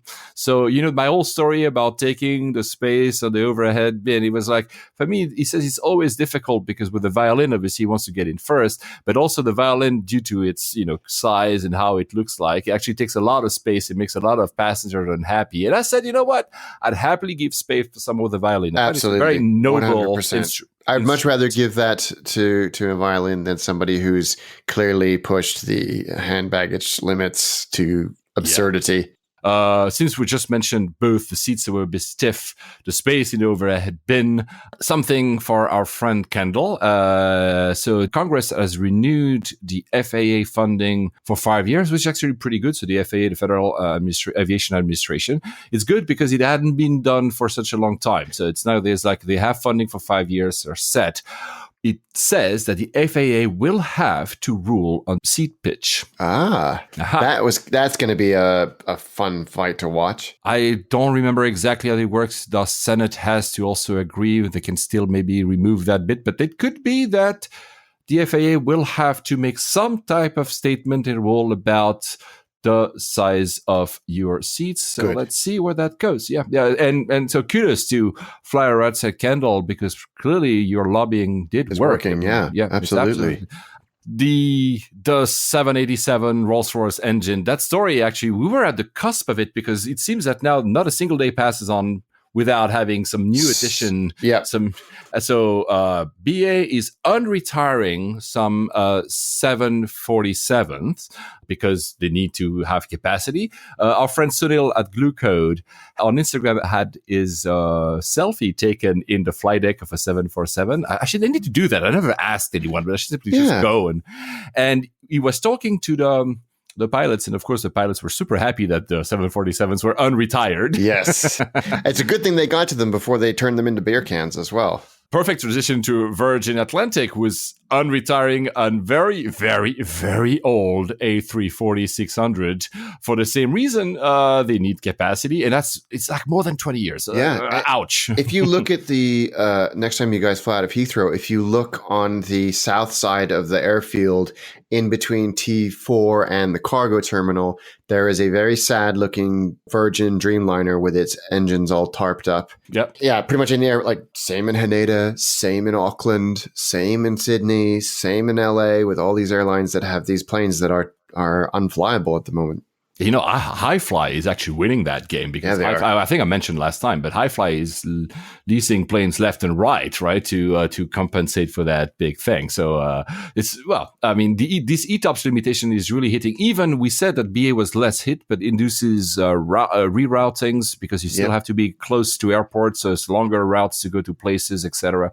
And BA is leasing again Qatar Airways aircraft, and last time were 320s, but this time they will be 330s. So 330s, 200s, and 300s. I don't know what mix. Be interesting to see what when those come online. So not the Q suites, unfortunately, but still a very good product. Yeah, they're the oldest. I've flown both. So in business class, one of the kind of, this old type kind of shell. Yeah. So it's 222. It's pretty good because it's not exactly live flight, but it's good. It's going to be very interesting to see what route they deploy those on. But the other one is 232. It's lie flat, but they're so narrow that makes United look like Emirates first class. It's very narrow. So maybe not the best, but the interesting bit is they wet leasing. So there's the crew, everything. And I'm wondering, Alex, will they dare flying them to the US?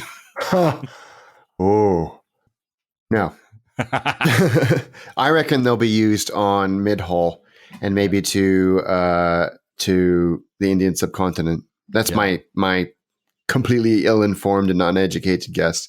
But, at least it's a win-win because BA needs to have aircrafts, and we know that Qatar, because of that blockade, probably has aircrafts to play with, and so it's a win-win. Probably I agree. Money. Al Baker said that if IAG bids for Norwegian, Qatar will back it. No. No, don't do that. And which airport are you going to? To Moscow? To which one? Both. So Domodedovo and Sheremetyevo. Yeah. What's the name? Yeah. Okay. There's a third one, and Qatar is investing in that one, the Vnukovo airport. Oh yes, yeah. They are buying 25% of it. So Qatar is now, they're back to their ways. They have to. So finally flown Norwegian. How was that? I did. I flew from Gatwick to Chicago and back, and I was super duper impressed. Easily the best transatlantic premium economy. Easily, not even a competition. I'm so happy you agree. Oh wow, okay. It's premium economy. It's not business class. It's not. Like that. It's premium economy, and that's the yardstick by which it should be measured. And it was so good. It was far more value than I was expecting.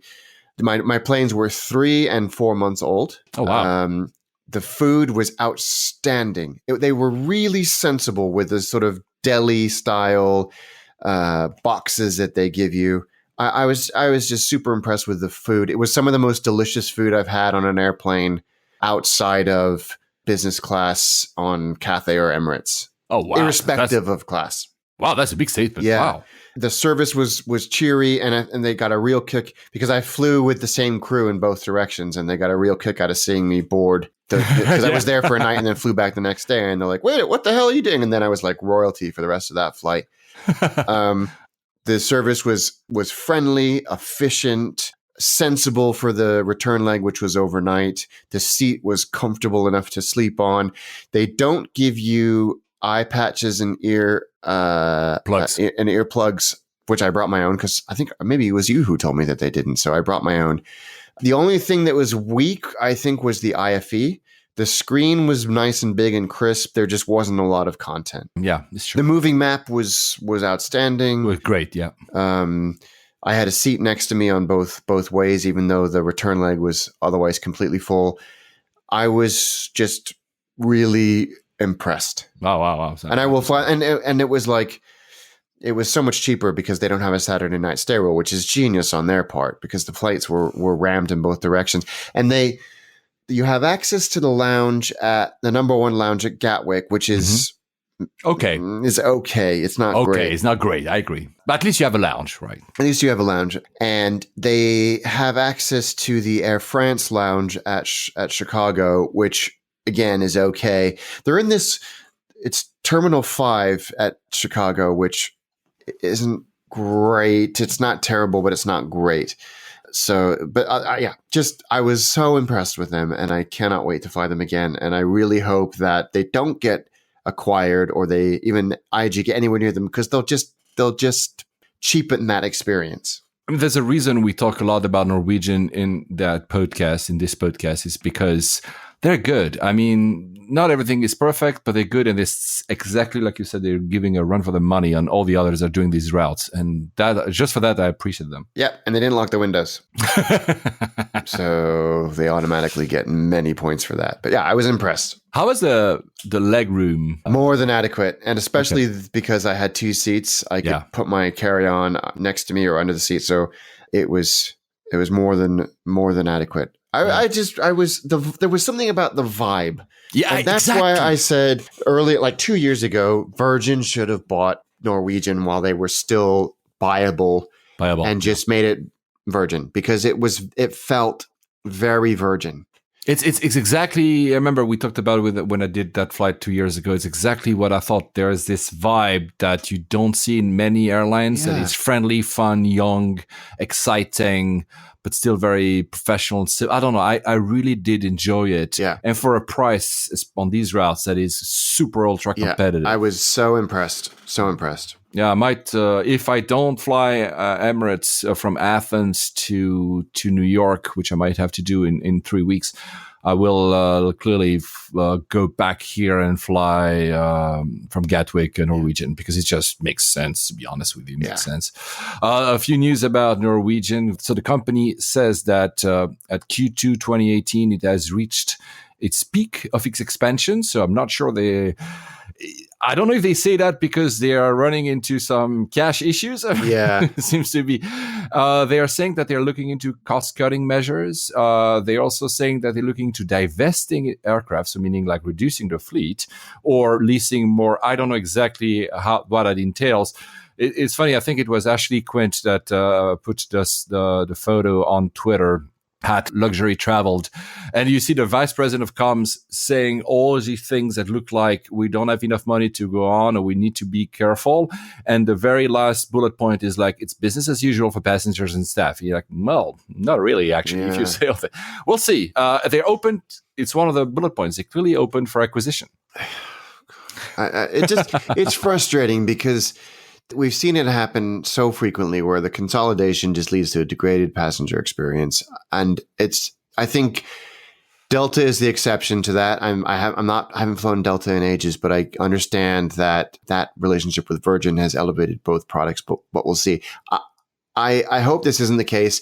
I think they have expanded aggressively and now you get into efficiency mode and you try and scale it and make it profitable. And that's where the brilliance comes in. This is where make or break point for a lot of airlines. We'll see what the next 5 years holds. Well, talking about degrading passenger experience, Alitalia is surely degrading in the slope of degradation. Yeah. We still don't know what's going to happen. Nope. The thing is, the antitrust regulators in Italy have actually opened a probe to see whether or not the rescue, so the loan by the government back then was actually legal or not, which means that if it's proven to be legal, they have to reimburse it. It's gone. It's off. There's no way that Lufthansa or Ryanair will buy it as is. Like you Like you mentioned earlier about Air France, maybe they're just going to sell the name. Yeah. Because if suddenly they have to reimburse the loan, ouch. I mean, ouch, that's ouch, ouch. what are you going to do exactly? Which allows the other player that is starting operations to be very happy, which is Air Italy, which is Qatar Airways backed. They are finally starting this month. They received their first aircraft, a 320.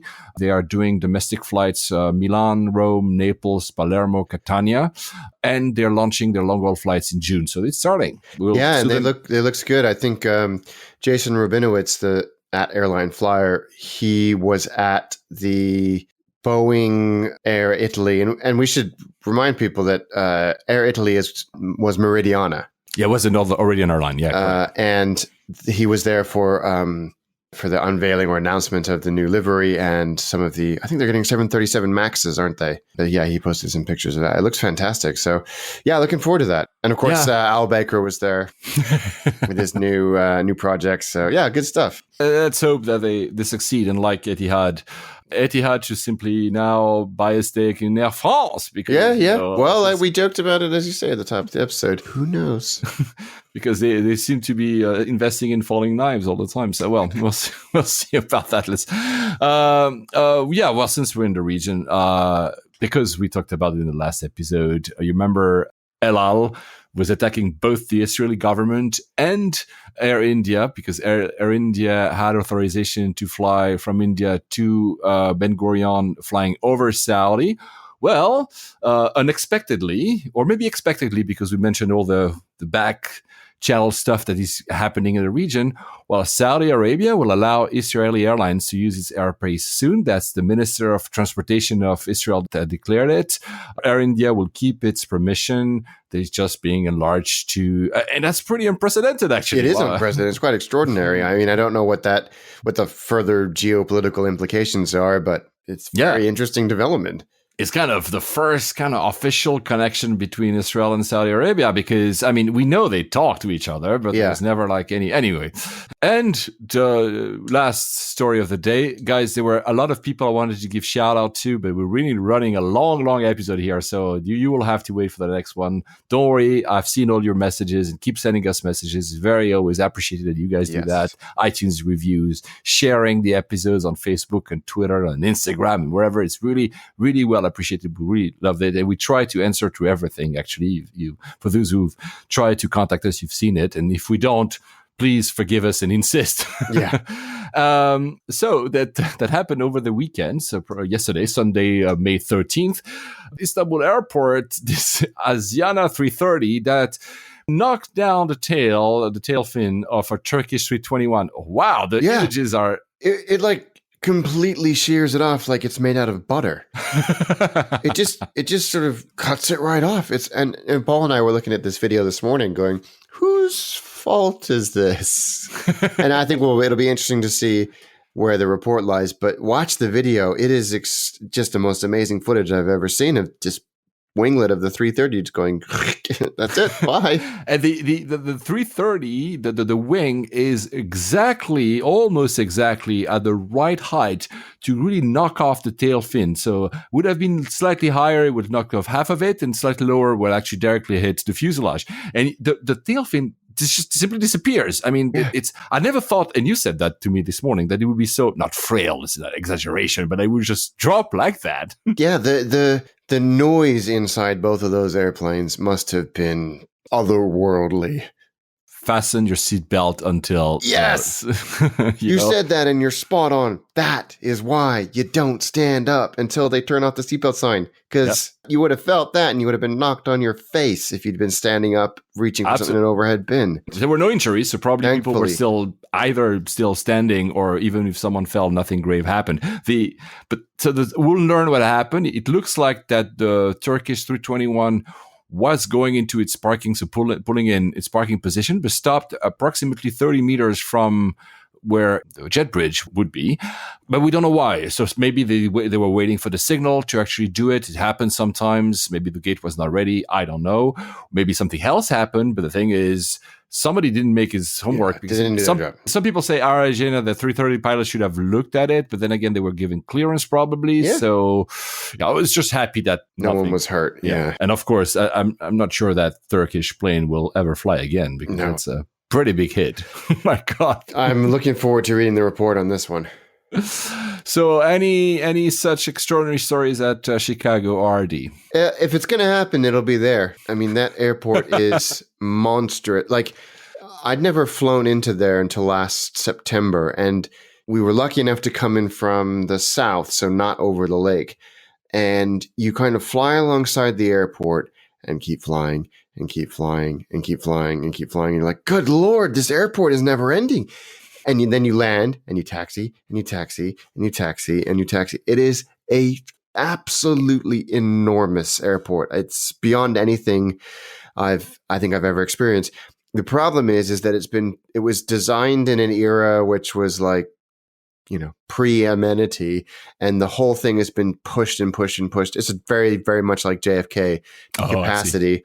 So it's very busy. It has, I think, among the worst on-time performance of any airport in the world, certainly in America.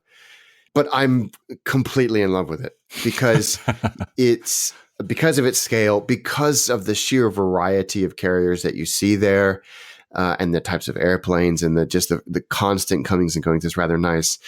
It's a ball ache to get to. Actually, it used to be a ball ache to get to because traffic was and is horrendous no matter how you try and do it. But they've made some really good improvements to the T. So actually you can go right from the airport to downtown Chicago on the T in, like, on a good day, 35 minutes. That's the way to do it. Otherwise, traffic is just nightmarish. But it's just one of those airports where I'm sure if you had to do it every week, you'd loathe it. but going every 6 months or once, or not even that, is a really rather incredible experience. I just love it. I was so impressed with it. It has like 7 runways or something. It's monstrous. Yeah. It's absolutely monstrous. I cannot get over how big that airport is. I'm in awe of it. And like I say, you see every manner of airplane and every airline from really all over the world. And of course, as AV or Av Geeks, it's quite extraordinary. But yeah, it's got 7 runways, which all constantly seem to be in use. It's 80 million people going in and out of there. So yeah, it's just amazing. So I love it. The problem is, again, and to answer the question that is the namesake of this podcast, it's a crappy airport for layovers because it's so far out of town and it takes so long to get there. So you've got this like array of airport hotels around. So you don't really get to experience Chicago unless you have a long time on the ground there. There's a lot of facilities, not so much in T5, which is the main international terminal. But if you're transiting between U.S. carriers, then there's a few bits and pieces. But it's not, I don't think, a great airport for layovers. Also because of the punctuality issue. If I remember correctly, and again, it's been a very long time I haven't been to it, I have this enough. To be honest, I know I've done the international terminal, but I know I've done others because, as I told you guys, I was a teenager probably when I was living there. All the terminals have this kind of similar look, very long corridors. Basically, yes. You keep walking. You have gates, obviously, and they. I mean, I'm not saying that they exactly look the same, but they have the same feeling to them. The one thing that I remember was a nightmare to switch terminals. JFK, is admittedly also not very good. I think they are now trying to, they have a plan, which I don't remember the name of, that they're trying to make it easier for this type of transitions between the terminals, especially when you come from international, and let's say you fly Lufthansa, and then you keep going on Star Alliance, which I think United is Terminal 1. So to make these type of transitions within groups, One World, Star Alliance, etc., much easier to clear, because right now apparently it's still a mess. I remember and we're talking 20 years ago that it was a mess, and apparently it's still a mess. So they're making a lot of improvements there. So they have this automated people mover called the air transit system, which has been around since '93, and takes you from the rental car all the way through to the various terminals. But it's not, I don't think, perhaps as good as it should be. But it's one of these major hubs in the world. I mean, it's one of the biggest airports in the world. Anything that caught you out, especially at Terminal 5, you said you were? Good food, for instance, and obviously. No, not. Although there's everybody recommended the Rick Bayless, who's an American chef specializing in Mexican food. He has a little bar there, and you know what? For airport food, it wasn't half bad. And the people that worked there, I've never seen people work so hard in an F&B environment in my life. And they were friendly and smiling and jovial the whole time. Reasonable guacamole, and that's all I cared for. and Negro Modelo beer. So, it was much better than the lounge, which served like Norwegian and Air France and Iceland Air and Emirates and Qatar. So it was rammed, absolutely rammed. And I could only take a little bit of that before I just wanted to explore the airport a little bit. Can you actually do plane spotting? Can you see the aircrafts? Oh, okay. Yeah. So from that lounge, you get a reasonable view of the movements. From the restaurants and stuff, not really? No, not so much. They all are on the inside and the gates are on the outside. I need to go back just because first I want to see Chicago again because I have memories of a teenager. City. It sometimes happens when I need to go to the West Coast. There, I have options to transit to do this type of layover. And the reason I don't do it is what I just explained. It says change of terminal. I'm like, oh my God, I really want to do a change of terminal, right? Yeah. So, well, exactly. So, but I should. I think, is it Chris, that whom I mentioned earlier in the episode, and it was the one who was also telling me, is it help Paul decide if it's AV Geek or AV Geek? I think you live in Chicago, so maybe... Yes, please tell us give us some more tips and some maybe a good place to have food or your favorite lounge, whatever, and we'll mention in one of our forthcoming episodes, and also use them. I think are you not going back at some point, Alex, this year? To Chicago? Yeah. Probably. Okay. Well, good answer as ever. Of course, me too. I want to do it. Yeah. So, Chris and other guys who live there, let us know if there's anything that we should pay attention to or not, or avoid or do, because it's an airport that I really have only memories of. That's it.